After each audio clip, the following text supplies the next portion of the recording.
What are your financial advisors' credentials and experience? What companies do they represent?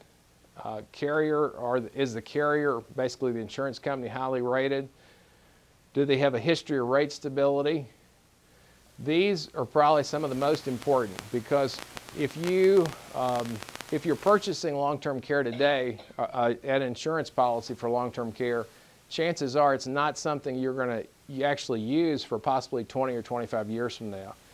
And because of that, you want to make sure that the company is financially stable and that they have been in the business of long-term care for a long time. Back in the 80s, several companies jumped in the business and have since experienced so many claims that they've actually quit selling long-term care and actually sold their book of business.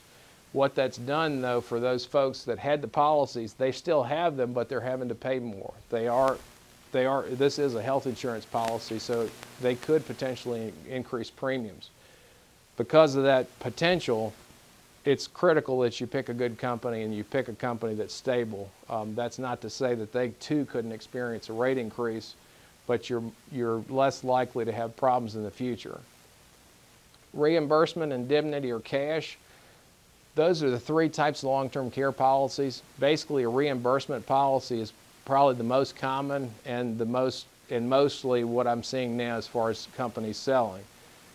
Under a reimbursement policy, for instance, if you were to buy a policy that would pay up to $5,000 a month,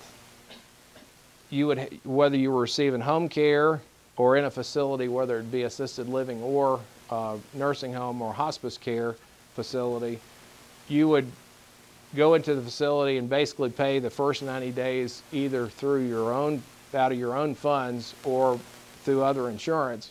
That's your what's called the elimination period or deductible. And then the reimbursement policy, you would basically submit your bills and be reimbursed for your actual expenses after that 90-day period. The nice thing about the policy too, it has automatic waiver of premium, meaning that once you're on claim and once you've gone that 90 days, you no longer pay premiums on that policy.